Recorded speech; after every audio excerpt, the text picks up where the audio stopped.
Que ya viste que no soy el monstruo que todos dicen que soy. Pensar en esas cosas. Seguro El eres el tío capítulo favorito. 9 de Lobo Morir Matando arranca con una sensación distinta, más densa, más peligrosa.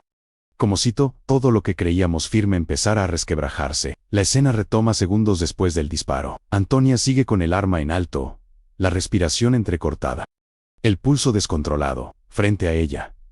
Lobo permanece de pie, herido. Sí, pero no derrotado. La bala solo rozó su costado. Hay sangre, pero no hay caída. Y lo más inquietante no es eso. Lo más inquietante es su calma. Lobo la mira, como si entendiera exactamente lo que está pasando por su cabeza. No intenta atacarla, no intenta quitarle el arma. Solo le dice con una voz baja pero firme: si realmente creyera que soy el monstruo que buscas, ya habrías disparado al corazón. Esa frase la desarma más que cualquier forcejeo. Antonia vacila apenas un segundo. Suficiente para que él retroceda y desaparezca entre las sombras del edificio abandonado. Cuando Dante llega con los refuerzos, Lobo ya no está. Solo queda el eco del disparo, y algo más. Un teléfono tirado en el suelo. Antonia lo recoge sin decir nada. No se lo entrega a evidencia, se lo guarda. Ese pequeño gesto marca el verdadero inicio del conflicto interno que domina todo el capítulo 9. En la fiscalía, Dante está fuera de sí. Está convencido de que Lobo tiene una red de apoyo sólida. Señala directamente a Fernando Cuevas y a Santiago Vega como cómplices. Insiste en que el secuestro de Renata fue parte de un plan mayor. Pero Antonia ya no responde con la misma seguridad. Está distraída, pensando en la frase, pensando en la mirada, pensando en el beso, que todavía le pesa en la memoria. Esa misma noche, sola en su departamento, enciende el teléfono que Lobo dejó. No tiene contraseña. Hay un solo video en la galería. 1. Lori Predus. La imagen es inestable. Grabada desde lejos, se ve claramente a su padre discutiendo con un hombre que no habíamos identificado antes. La fecha es anterior a su arresto. La discusión no parece criminal, parece una negociación que salió mal. Y lo más fuerte es escuchar a su padre decir: no voy a seguir cubriéndolos. Esa palabra cambia todo, porque sí, su padre estaba cubriendo a alguien. Entonces quizá nunca fue el cerebro de la operación que lo llevó a prisión. Antonia pausa el video varias veces, lo analiza cuadro por cuadro. El hombre con el que discute su padre tiene un anillo muy particular, un sello antiguo. Ella lo ha visto antes. Y aquí viene uno de los momentos más potentes del episodio. Lo ha visto en la mano de Dante. La revelación no es directa ni obvia, es sutil, un recuerdo visual superpuesto. Dante moviendo la mano mientras habla en la oficina. El mismo anillo. Antonia intenta convencerse de que puede ser coincidencia, pero la duda ya está sembrada. Mientras tanto, Lobo logra reunirse con Ernesto, Santiago y Renata en la casa del sur de la ciudad. La tensión es evidente. Ernesto lo enfrenta. Quiere saber qué pasó con Antonia. Quiere saber si ahora también ella forma parte del juego. Lobo no responde de inmediato. Solo dice que las cosas cambiaron, que Antonia no es el enemigo, pero tampoco es aliada. Renata, en silencio, dibuja en su cuaderno a un héroe enmascarado rodeado de lobos. Y cuando Santiago le pregunta quién es el villano, ella responde algo que hiela la escena: el que sonríe mientras ayuda. Esa frase parece inocente, pero funciona como una pista clave del capítulo. De regreso en la fiscalía, Dante presiona para montar un operativo en la frontera. Está convencido de que Lobo intentará sacar a Renata del país. Lo que no sabe es que Antonia ya no está segura de querer capturarlo. Va a visitar a su abuela al hospital. La mujer, en un momento de lucidez, vuelve a mencionar a Carmencita. Dice que la mataron por confiar en la persona equivocada. Antonia se queda helada. Nunca le contaron detalles del asesinato de su madre. Siempre fue un tema prohibido. Cuando sale del hospital, revisa archivos antiguos del caso de su madre, y encuentra algo que nadie había mencionado. El fiscal asignado originalmente al caso fue Dante. La conexión es demasiado grande para ignorarla. La narrativa del capítulo 9 juega constantemente con esa tensión. Cada escena alterna entre la cacería oficial contra Lobo y la investigación silenciosa de Antonia contra su propio entorno. En una secuencia clave, Antonia enfrenta a Dante indirectamente. Le pregunta por el anillo. Él responde con naturalidad que es una reliquia familiar, pero por un segundo, apenas perceptible, se le endurece la mirada. Es un microgesto que confirma que algo no está bien.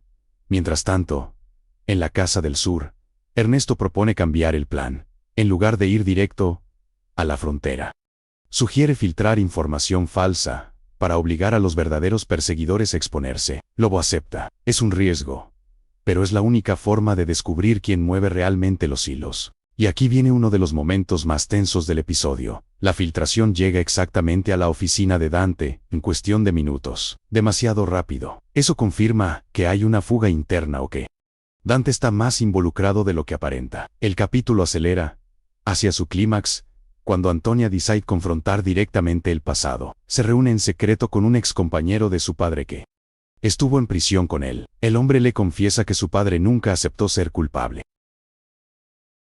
Decía que protegía a alguien poderoso. Decía que si hablaba, la sangre correría. Antonia pregunta quién era esa persona. El hombre responde que nunca dio nombre, pero mencionaba el arquitecto. Esa palabra conecta con algo que vimos antes en la serie, un alias usado en comunicaciones interceptadas por la fiscalía, alias que Dante investigaba personalmente. El capítulo 9 termina con una escena que cambia el eje emocional. Antonia vuelve a reproducir el video, amplía la imagen, congela el cuadro donde aparece el anillo. Luego observa una fotografía antigua en su escritorio, donde Dante estrecha la mano de su padre años atrás, en un evento oficial. El mismo anillo, la misma sonrisa, la misma postura. Antonia susurra casi y sin voz. No puede ser. En paralelo, vemos a Dante solo en su oficina, sosteniendo ese anillo, mientras recibe una llamada. No escuchamos lo que dice la otra persona, solo escuchamos a Dante responder: ella está empezando a atar cabos. Y llega corta. El capítulo 9 de Lobo Morir Matando cierra con Antonia mirando su reflejo en el espejo, entendiendo que la cacería no era contra un criminal, sino contra la verdad, que siempre estuvo frente a ella. Y en ese instante comprendemos que el verdadero lobo quizá nunca fue el hombre al que persiguió, sino el que la ayudó a hacerlo. Antonia no duerme esa noche. El peso de la revelación la aplasta. No es solo el anillo, no es solo el video.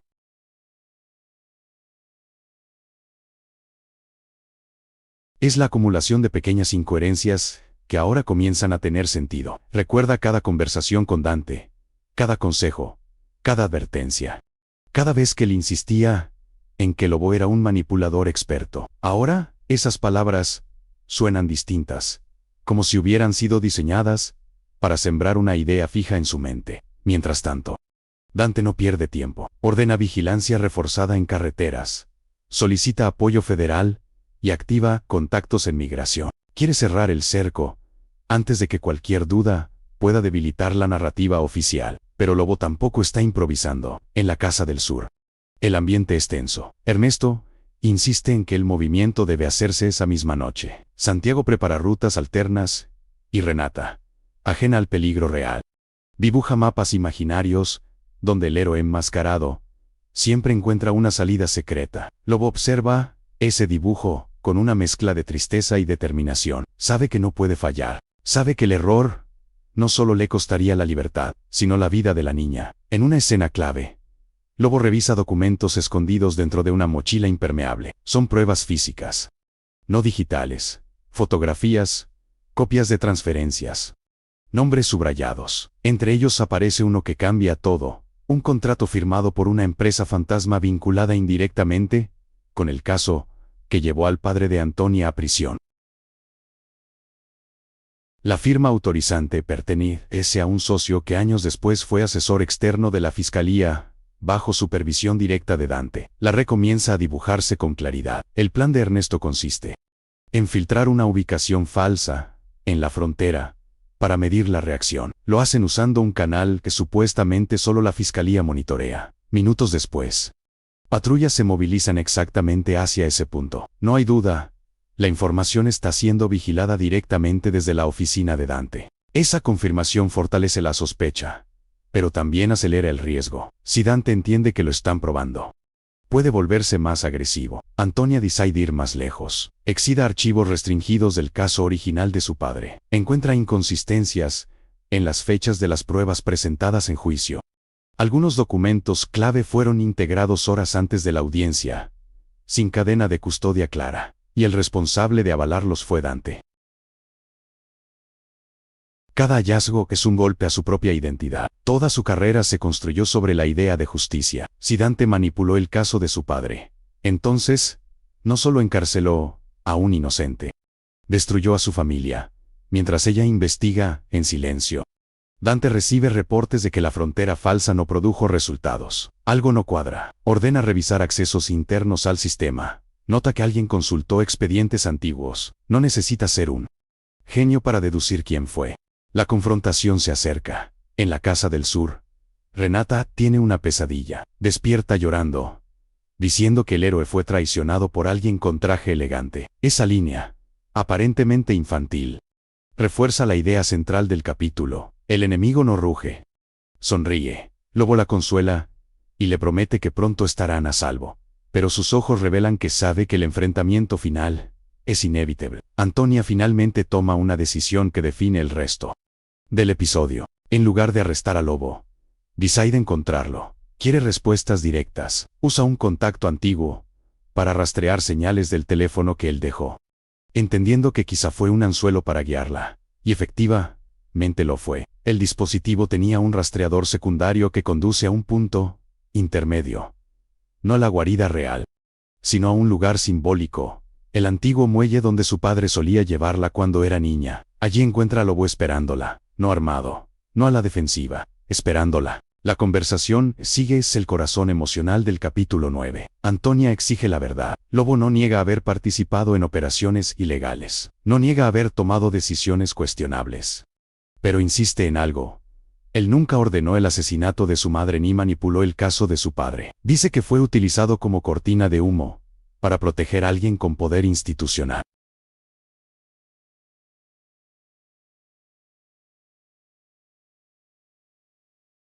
Cuando Antonia menciona el anillo, Lobo confirma que pertenece a una organización discreta que mueve recursos, contratos y silencios, una red donde fiscales y empresarios intercambian favores. Él fue parte, pero decidió romper el pacto cuando comprendió que estaban sacrificando inocentes para cubrir pérdidas financieras gigantescas. Y ahí encaja todo. El tesoro del que hablaban no era oro ni droga. Era información.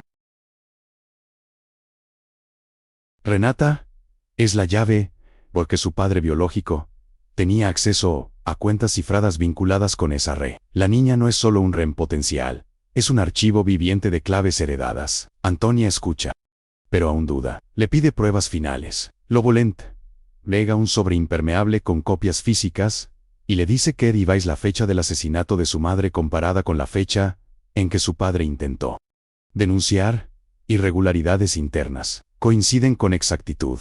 El silencio entre ambos es pesado, pero diferente al del inicio. Ahora no es odio, es revelación. De pronto, luces a lo lejos. Dante no confió en la quietud de Antonia, la siguió. Patrullas rodean el muelle. Lobo entiende que es una trampa indirecta. Antonia tiene segundos para decidir.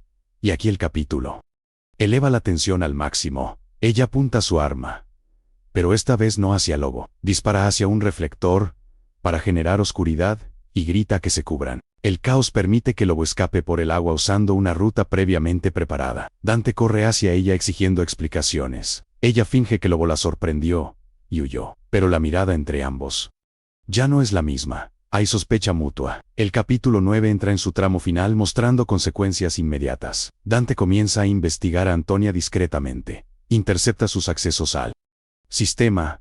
Mientras tanto, Antonia guarda el sobre en una caja fuerte personal. Sabe que está cruzando una línea peligrosa. En la última secuencia vemos a Lobo reunirse nuevamente con Ernesto y Santiago. Les confirma que Antonia ya vio suficiente para empezar a dudar. Ernesto pregunta si pueden confiar en ella. Lobo responde que no se trata de confianza, se trata de verdad. Si ella es quien cree que es, llegará sola a la conclusión correcta. La escena final es poderosa y simbólica. Antonia vuelve al hospital para ver a su abuela. La mujer la toma de la mano, y en un momento de lucidez le dice, el lobo no siempre es el que muestra los dientes. Esa frase cierra el círculo temático del episodio. Antonia sale del hospital, mira la ciudad, iluminada, y entiende que su guerra ya no es contra un fugitivo, es contra una estructura. El capítulo 9 de Lobo Morir Matando termina con Dante en su oficina, quitándose el anillo y guardándolo en un cajón con otros idénticos. La cámara se aleja lentamente mientras él susurra. Siempre fue más lista de lo que pensé. Corte a negro. Y así termina un episodio que cambia completamente la perspectiva de la serie. Transforma la cacería en conspiración y coloca a Antonia en el centro de una verdad que puede destruir todo lo que conoce.